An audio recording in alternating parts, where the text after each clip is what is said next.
चरणने कीटे तीन ताप से ग्रही मिटे श्री गुरु चरणने कीटे।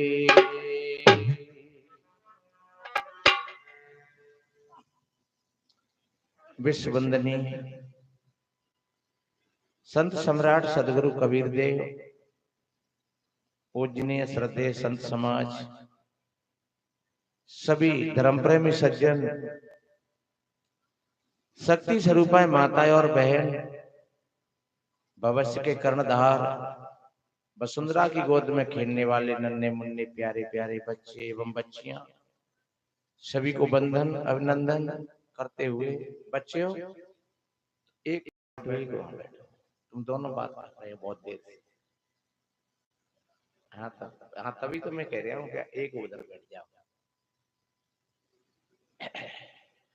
आगे बैठे तो अच्छे सुनो बढ़िया, और जब आगे बैठने वाली उल्लड़ करेंगे तो फिर पीछे वाले क्या करेंगे। अभी पूज्य संतों के माध्यम से बड़ी ज्ञानमयी चर्चा को श्रवण किया आप भाई बहनों ने। वास्तव में साहब जी बता रहे कि कोई न कहु सुख दुख दाता, निज कृत कर्म भोग सब जाता, करे जो कर्म पावे फल सोई, निगम नीति कहे सब कोई।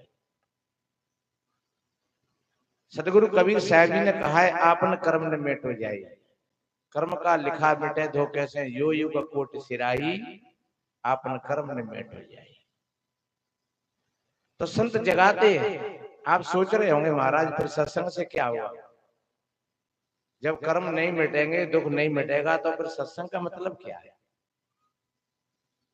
तो संत समझाते हैं एक कर्म तो ऐसा होता है कि वो दुख देता है, और एक कर्म ऐसा होता है कि सुख देता है, और एक कर्म ऐसा होता है कि वो दुख और सुख दोनों से ऊपर होता है, उसके पीछे न सुख होता है और न दुख होता है। तो पहले प्रथम हम इसी बात को समझ लें कि दुख कौन से कर्म से मिलता है। अगर आप गाली दे रहे हो, झूठ बोल रहे हो, चुगली कर रहे हो, बेईमानी कर रहे हो, ईर्ष्या कर रहे हो, तो उसके पीछे दुख है, क्योंकि ये नियम है जो तुम बांटोगे वही तो तुम्हें मिलेगा। आपने अगर किसी से गाली दी है तो फिर आपको क्या मिलेगा, गाली तो मिलेंगे। आपने किसी का सम्मान किया है तो आपको सम्मान मिलेगा। आपने किसी को बढ़िया अच्छा भोजन पवाया है, पानी पिलाया है, तो आपको भी भोजन और पानी की कहीं कमी नहीं मिलेगी। ये नियम है ऐसा, हमने खूब देखा है, भ्रमण करके देखा है। इसलिए हम ऐसा कार्य करें कि जो जो कर्म हमको अच्छा लगता है, जो कोई भाई बहन हमारे साथ में व्यवहार करते हैं और वो व्यवहार हमको अच्छा लगता है, तो ऐसा ही व्यवहार हम अन्य दूसरों के साथ। कोई हमसे गाली दे तो क्या हमें अच्छा लगेगा, कोई हमारा अपमान करे तो क्या हमको अच्छा लगेगा, कोई हमारे खेत की मेढ़े टोड़े ना जाए तो क्या हमको अच्छा लगेगा, कोई हमारी भैंस में डंडा आए दे तो क्या हमको अच्छा लगेगा। तो जब ये काम हमको अच्छे नहीं लगेंगे तो फिर हम भी किसी के साथ में ये काम नहीं करेंगे। तुम्हारी आत्मा जिस व्यवहार से खुश होती है, ऐसा ही व्यवहार आप दूसरों के साथ में करिए, और देखिए आपके पीछे पीछे और सुख की धारा बहेगी। लेकिन होता ऐसा है हमारे जीवन में सुख और दुख दोनों चीज बराबर है। जैसे एक किनारा, एक नदी होती है और एक नदी के दो किनारे होते हैं, लेकिन नदी के प्रवाह को एक भी किनारा नहीं रोक पाता है। जब वर्षा होती है और पानी आता है तो नदी दोनों किनारों को छूती हुई और धीरे धीरे वह पानी समुद्र तक चला जाता है, कोई किनारा रोक तो नहीं पाया उसको। ऐसे ही हमारे जीवन रूपी नदी के ये दो किनारे हैं, सुख और दुख। जब हमारे अंदर में थोड़ी उपरामता है तो न तो हम दुख में घबराएंगे और न हम सुख में चिपकेंगे, और हम अपने लक्ष्य की तरफ बढ़ते चले तो अपने लक्ष्य पर पहुंच जाओगे। तो इसलिए मैंने बताया कि एक कर्म तो ऐसा होता है उसके पीछे दुख होता है, एक कर्म ऐसा होता है उसके पीछे सुख होता है, और एक ऐसा होता है कि वो सुख और दुख दोनों को पार करता हुआ और वो अपने लक्ष्य की तरफ बढ़ता चला जाता है। कर्म का भोग जिनको हम भगवान कहते हैं, भगवती कहते हैं, उनको भी भोगना पड़ा, तो फिर हम क्या किसी के रिश्तेदार लगते हैं? और देखिए, बताएं भूमिका थोड़ी सी, कहती है कि जैसा खाओगे अन्न और वैसा होगा मन, जैसा पीवे पानी तैसी बोले बानी, तन मन करता कौन खराब, अंडा मछली मांस शराब, तो क्या खाने से होगी भलाई, साग सब्जी और दूध मलाई, सब संतों ने यही बताया, सत्य अहिंसा प्रेम सिखाया। सभी संत महापुरुष इस बात को कहते हैं। इसलिए बढ़िया भोजन करो, अच्छे लोगों का संग करो, और जो महापुरुष भये, चाहे राम रहे हो, कृष्ण रहे हो, कबीर रहे हो, बुद्ध रहे हो, उनके पीछे महापुरुषों का ही हाथ था। माताएं वो सत्संगों में जाती थी और उन्होंने अच्छी शिक्षा दी, अच्छे संस्कार दिए, तो वे संतान बलवान बने, वीर बने, भक्त बने, दातार बने। और जिन माताओं ने सत्संगों में रहस्य नहीं लिया, सत्संग की बातों को नहीं समझा, और वो खुद उलझी रही व्यवहारिक प्रपंचों में, फिर उनकी संतान भी वैसी रही। भाई आप तो भूमि हो, अगर कमजोर भूमि हो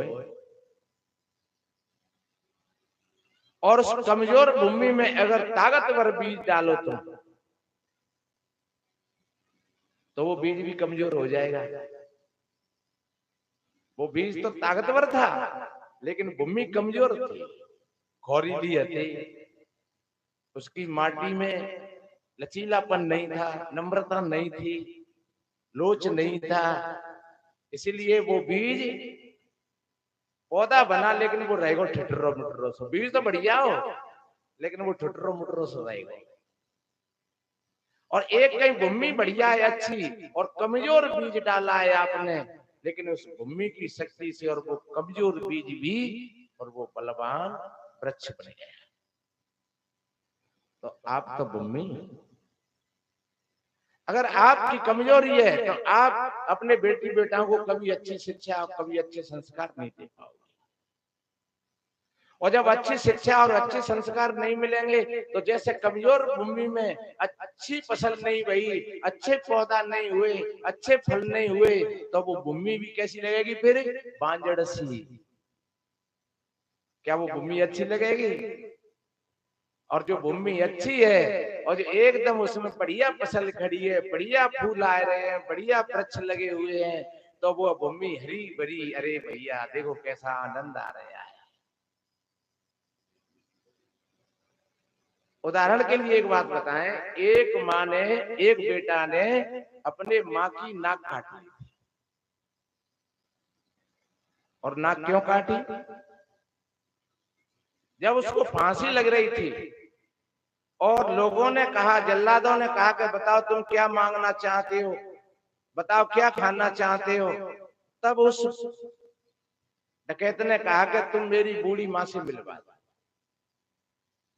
और जब बूढ़ी माँ मिलने के लिए आई, लोग समझ रहे कि बूढ़ी माँ मिलने के लिए आई है और ये पैर छुएगा, माँ छाती से लगाएगी, लेकिन हुआ क्या, उसने माँ का सर पकड़ करके और दांतों से उसकी नाक काट दी। लोगों ने कहा, रे हरामी, तुझे शर्म नहीं आई? तूने अपनी माँ की नाक काट ली, तूने माँ को भी नहीं बख्शा। तब उसने कहा कि भैया मेरी बात सुनो, मैं पहली बार स्कूल में पढ़ने के लिए गया था, तो मैं एक बच्चा की कलम चोर करके लाया, और इस माँ ने मेरे को नहीं रोका। और दूसरे दिन फिर मैं गया तो एक मास्टर के बटुआ को उठा लाया, उसमें 2-5 रुपए थे।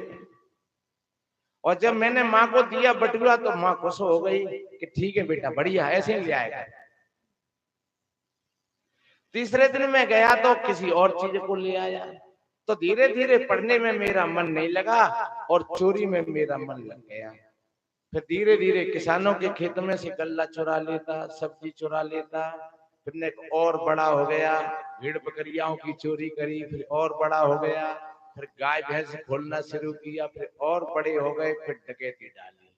उन डकैतियों में कई लोग मारे गए। उसके बावजूद अगर पहली बार ये माँ मेरे गाल पर चांटा मार करके कहती खबरदार ऐसा काम मत करना कभी, तो शायद मैं आज इस फांसी के तख्ता पर नहीं। बच्चा का हृदय बिल्कुल कोरा कागज की भांति होता है, और माँ जैसे संस्कार देगी वैसा ही वो संतान को बना देगी। किसी ईश्वर और भगवान और परमात्मा का भरोसा मत करना।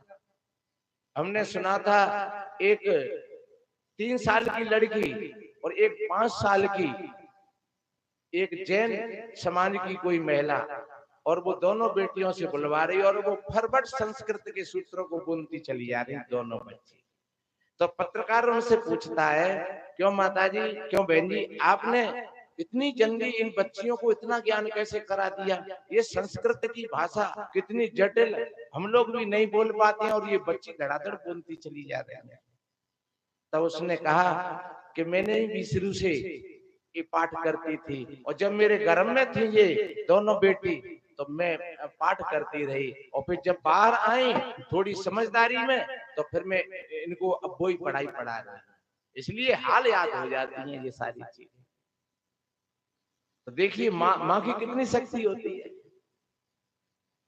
चलो उसने अपनी माँ की नाक काटी हो चाहे नहीं काटी हो, पर एक बात मैं बताऊं, जिस माँ का बेटा अगर कहीं शराब पी करके नाली में मुंह रगड़ रहो तो माँ की नाक कटी के नहीं कटी। जिस माँ का बेटा कहीं चोरी में पकड़ा गया, बाकी पीठ पे बांस पड़ रहे हैं, तो माँ की नाक कटी के नहीं कटी। जिस माँ का बेटा किसी बहन बेटी के कपड़ा लत्ता वो खींच रहा है, तो माँ की नाक कटी के नहीं कटी। इसलिए मेरे भाई बहनों, बहुत बड़ी सावधानी की बात है। कितनी माताएं अपने बच्चाओं से ठीक भी नहीं बोलती हैं। बच्ची से कहीं गधैया है, बच्चा जो माँ बच्चा तो गधा है बिल्कुल। और शायद जब तुम रोज रोज कहो बच्चा ते गधा, तो बहुत समझ ले कह रहे मैं गधई तो ना आती, रोज रोज मम्मी गधा कहते हैं बोलते, तो मैं गधई तो ना आती। तो उसके चित्त में ये गलत चीजें कौन जाती हैं धीरे धीरे, तो फिर वो वैसा ही काम करना शुरू कर देता है। तो बड़ी जागरूकता की बात है। कितना अच्छा कहा है कि जननी जने तो भगतु जनी, और के दाता के सूर ना तो रहियो, बांजरी वृथा गमावे। कितनी बढ़िया बात कही। अब भाई लोग सोच रहे होंगे कि चलो ठीक है, हमारा तो पीछे छूटे हो, अब तो ये सब बहन बेटी के ऊपर बात आई गई। पर ये ध्यान रखो, ये दोनों पक्ष की बात है।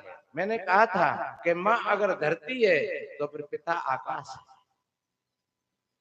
धरती सारे बीजों को लेकर के बैठी है, सारे बीज पड़े हुए हैं पृथ्वी में, लेकिन अगर आकाश नहीं बरसे तो क्या बीज उपजेंगे वो? और 4 महीना जैसे धरती तपती है, अब बसंत आ रहा है कल परसों से, और यहां से ही अब तपस्या शुरू हो गई धरती माता की। और आपको चैत बैसाख जेठ और आषाढ़ तक वो खूब तपेगी धूप में, खूब सूर्य नारायण की धूप, और खूब तपेगी एकदम। उसकी वो तपस्या है पूरी की पूरी, और उसकी तपस्या इंतजार कर रही है काय के लिए कि अब बादल कब बरसे। और जब बादल बरसे 4 महीना की उसकी तपस्या पूर्ण हो गई, और आषाढ़ में एकदम घनघोर वर्षा भई, तो 15-20 दिना में पृथ्वी एकदम हरी भरी हो गई। सारे के सारे बीज जो पड़े थे उसके अंदर वो सब पुष्ट हो गए एकदम, और हरा भरा पूरा का पूरा मामला। ऐसे लगता है कि मानो धरती माता ने हरी चादर ओढ़ ली है पूरी। ऐसे ही मातृ शक्ति की तपस्या है। वो 12 साल से लेकर के और तपस्या करती है 18 साल तक, 20 साल तक उसकी तपस्या होती है। और जब कहीं शादी संबंध होता है, जब पुरुष का संयोग बनता है, तो कितनी तपस्या थी उसकी। और जब पति और पत्नी का संयोग बनता है, तब फिर दोनों के बीच में और फिर एक संतान पैदा होती है, चाहे फिर वो बेटी हो चाहे बेटा हो। धर्म बिहारी पुरुष जो धर्मचारिणी नार, और वीर भक्त संतान हो कहते संत। धर्मचारिणी धर्म को धारण करने वाली पत्नी है और धर्म को धारण करने वाला पुरुष है, तब दोनों का सामंजस्य बनता है। फिर दोनों के बीच में फिर संतान होती है, वो संतान वीर बनती है, भक्त बनती है। और फिर देखिए, जब वो संतान अच्छे संस्कारवान होती है, अब उसकी भी शादी हो जाती है और तुम बरी हो जाती हो। अब बहू बेटा घर में है, बेटी है तो बेटी ने दूसरे के घर को संभाल लिया जा करके। बच्चा है तुम्हारा सपूत, बहू तुम्हें बढ़िया मिल गई, तुमने अच्छी बच्ची दी किसी को संस्कारवान, तो तुमको बहू बढ़िया मिल गई। यही तो कर्म का विधान है। तुम्हारी लड़की ने जाकर के कहूं नौटंकी जाए करी, तो तेरे घर पे तेरी बहू नौटंकी करेगी आएगी।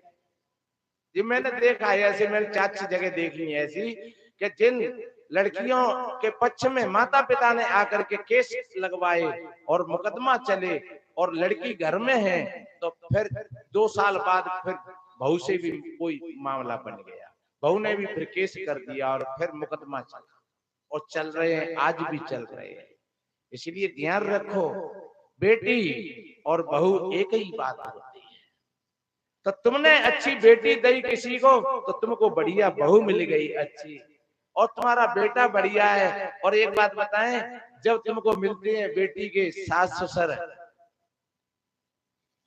छाती से लगा लेते हैं और वो कहते हैं धन्य है। कोई चाहे 50 लाख रुपया देता तब भी इतना काम नहीं होता। तुमने ऐसी बेटी दी है कि हमारे घर को प्रकाशित कर दिया, हमारे घर को घर में उजाला कर दिया।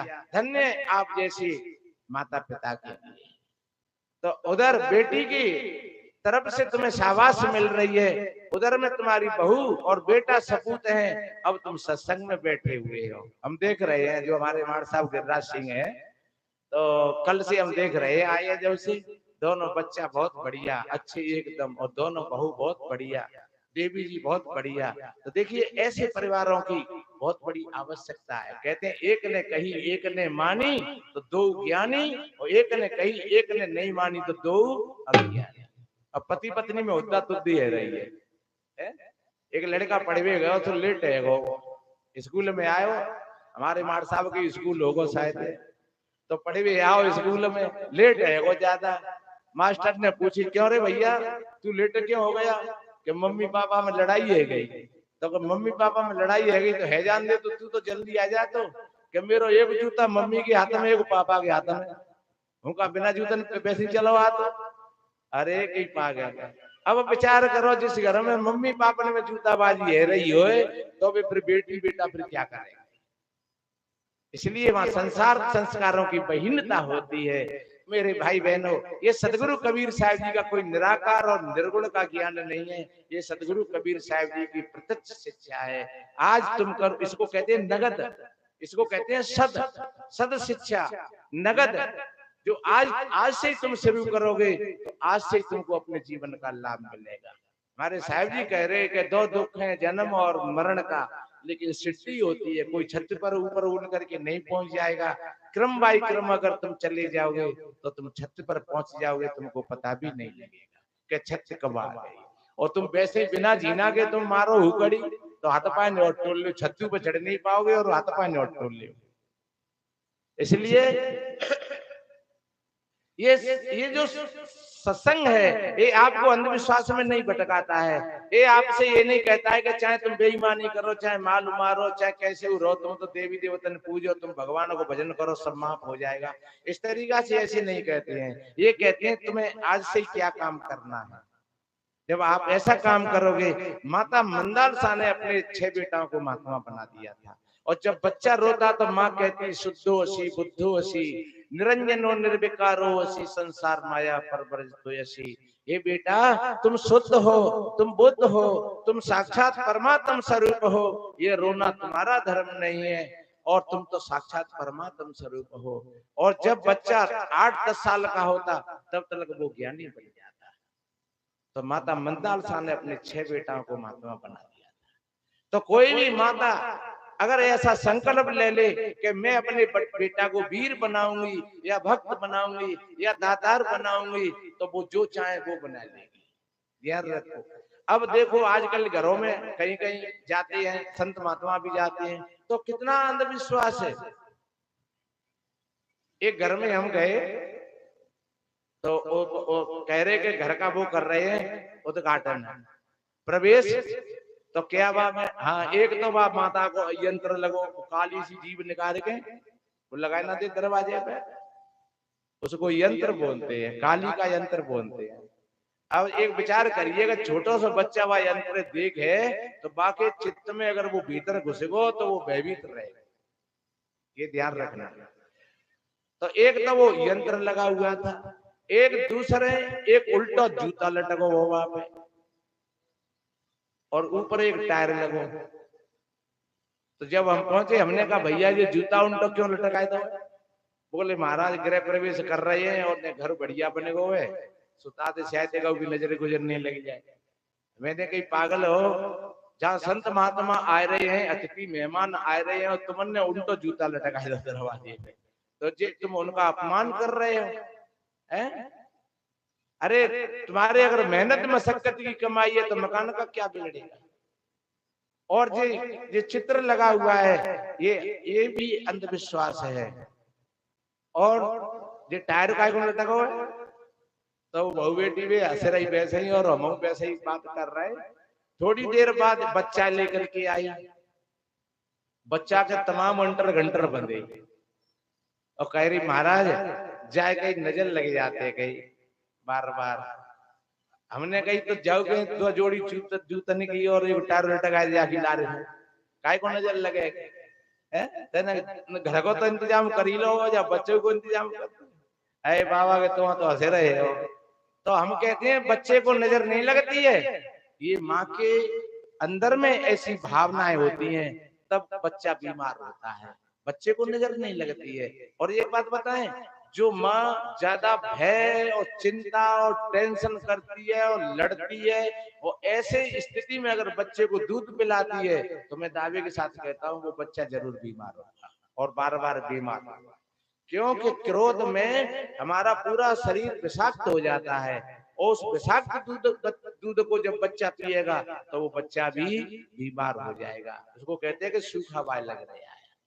तो इसलिए मेरे बहन भाइयों, ये जंत्र मंत्र तोड़ना टोटका भैरव भवानी ये कुछ होता नहीं है, ये सब जो हमने मान रखा है। अच्छा एक बात बताएं, अगर फोटो लगाने है तुम्हें, चित्र लगाने हैं तुम्हें, तो महापुरुषों के चित्र लगाओ, अच्छे महापुरुषों के चित्र लगाओ। ये भूत प्रेतों के चित्र मत लगाओ, ये फिल्मी अभिनेताओं के नंगे हुआरे चित्र मत लगाओ। ऐसे अश्लीलता के चित्रों को जब हमारे बच्चा देखते हैं तो उनके चित्त में भी अश्लीलता पैदा होती है, उनके भी मन विकारी हो जाते हैं। तो संत महापुरुषों के चित्र होंगे, कहीं कबीर का है तो कहीं बुद्ध का है तो कहीं महावीर का है तो कहीं रविदास महाराज का है तो कहीं राम का है तो कहीं कृष्ण का है, जब ऐसे ऐसे तो कहीं मीराबाई का है, ऐसे ऐसे चित्र होंगे तो तुम्हारे घर में एक सत्संग का सम्मान भी बन जाएगा। उन चित्रों का बहुत बड़ा फर्क पड़ता है। और आपने गंदे बद्दे चित्र घर में लगा रखे हैं, बच्चे भयभीत होते हैं, रात में डरते हैं और फिर तुम जाते हैं सियाने भूपनी के पास। सियानो कौन थे कहते हैं? सियानो कहते थे अच्छे आदमी ने चूतिया बनाए थे, बातें सियानो कहते हैं। सियानो ब्यानो कुछ नहीं, वास्तव में ही देखो एक बात मुझे ध्यान में आई, एक भजन सुनाऊंगा मैं अभी। बताते हैं एक सियानो है तू सियानो पति करते तो बाकी झोपड़ी डरीवा की तो बस झोपड़ी में पानी आतो तो बाकी घरवाई कहती महाराज तुम सियानपत करते हो दुनिया को इलाज कर रहे हो ना झोपड़ी को इलाज करते हो मैं रोज वहीं भोजन बनाते हैं और वहीं पानी आता है तो झोपड़ी में 4 टका लगाए थे तो कहे तो कल लगाए देंगे परसों लगाए देंगे। और एक बात बताएं जो भगत जितने न्याय होते भैया बुरो मत मानियो निकम्मा से होते हैं और वास्तव में ही जो मेहनत करते हैं और जो अच्छे सज्जन होते हैं वो किसी को अंधविश्वास और रूढ़िवादी में नहीं फंसाते, वो सही सलाह देंगे अच्छी सलाह देंगे। तो एक दिन कई भगत ने तो ठीक है कल कर देंगे झोपड़ी को सही कल कर देंगे। अब कल सवेरे फिर हो गया और वह भगतानी ने बेचारी ने सारो सामान सट्टो ला करके रख दिया वहां और दोनों सवेरे फिर एक टुकड़ी आई गई। एक बाबा ने कहा भाई बहुआ देखे आई और बहू ने भाई भूत हाथ है बुढ़िया ने बनाते ही अगर काऊ बुढ़िया ते कही जाए कि कहे अम्मा तेने भूत देखोगा तो बुझो गई बेटा हम पे तो भूत खा लेगा है। तो इसलिए बहुन पे ही भूत आते हैं और वो भूत क्या होते हैं वो हमारे मन की बीमारी होती है कहीं ना कहीं उसको हम समझ नहीं पाते। तो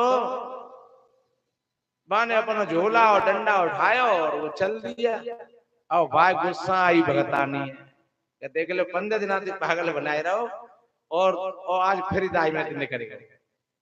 तो जाकर के वो पहुंचे और वहां ने वो थान फांस लगा करके और कुछ मिष्टान फल वगैरह रख करके और वो मंत्र पढ़ रहे हो। क्या पढ़ रहे हो कि जल बांधू जल हर बांधू बांधू जल की काई पीपरा के देवता बांधू हनुमान की दुहाई धरती बांधू आकाश बांधू बांधू तकिया के पीर और चल छू ऐसे बाने पाई।